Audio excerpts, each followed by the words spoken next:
talk about ayatullah, whether you are talking about ayatullahi al-kawniyah or you're talking about ayatullahi al-sharia, al-qadariyah, al-sharia. So you talk about these ayat or these ayat. Before I move to the last bit as far as this is concerned, let me explain to you, because some of you could be wondering about what ayatullahi al-kawniyah and what ayatullahi al-sharia could mean. So, just a couple of words, just a couple of lines in order to understand what this term actually means. Ayatullahi al-kawniyah versus ayatullahi al-shar'iyyah. Look at them. The simple way of identifying it is that there are things that are beyond our control as far as our lives are concerned. Likewise, also there are certain other things that are very much within our control. We can actually do what we feel like doing in some cases, and in some other cases, we don't really have a choice. For instance, you and I don't have a choice about our color, our complexion. We can't do much about it. However hard we may try to apply various creams and wash our face with various lotions and many soaps, etc., our basic complexion would continue to remain the same. Yeah. Likewise, can you change? Can you do anything about who you are born to? You are born in a particular family. Can you ever change that? No, I'd rather want to be born, to a rich family, to the Makatis, or to the stalwarts of the country, the double A that we usually these days talk about. So you cannot change that, can you? Similarly, just a couple of examples. Similarly, can you change your height that you want to, after you have fully gained your height at the age of, say, 20, 21, you have attained a particular height, 5'7", 5'8", 5'9", 6'1", 6'2", whatever. Can you change that? Can you alter that? I'd rather be relatively smaller. 6'2", 6'3" is way too tall, man. I can't be as tall because people are laughing at me if I'm 6'5", 6'7", like that. I'd rather be small. Can you trim your size? You can't.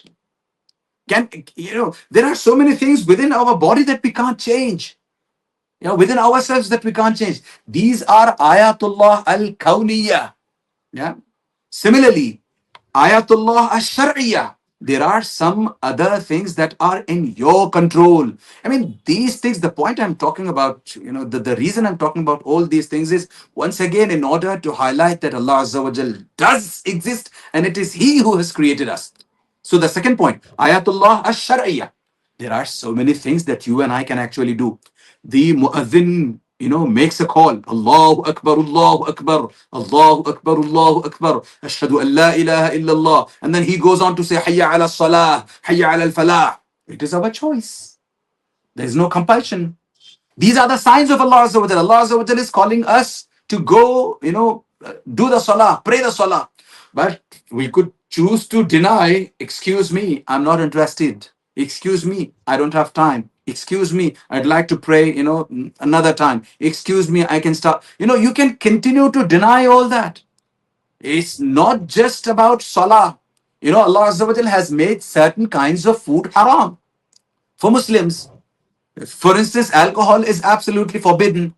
Yeah. But someone can still go ahead and consume alcohol. There's nothing that can stop him from doing that.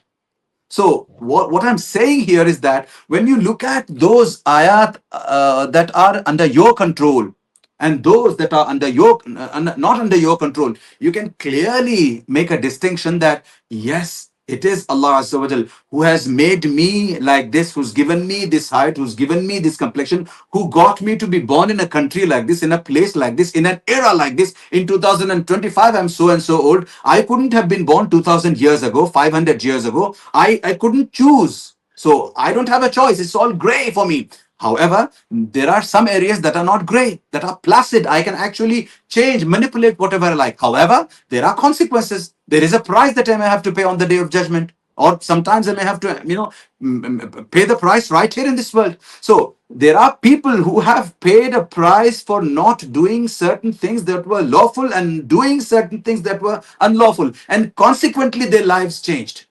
And when they realize the magnanimity, when they realize the significance of staying within the limits, staying within the boundaries, not only have their lives changed, but also they became the staunch worshippers of Allah Azza wa Jal. There are so many such examples in the universe, yeah, in the entire world. There are so many examples the history can talk to us about. So this is what the ayat al-kawniyah and ayat al-shar'iyah would mean.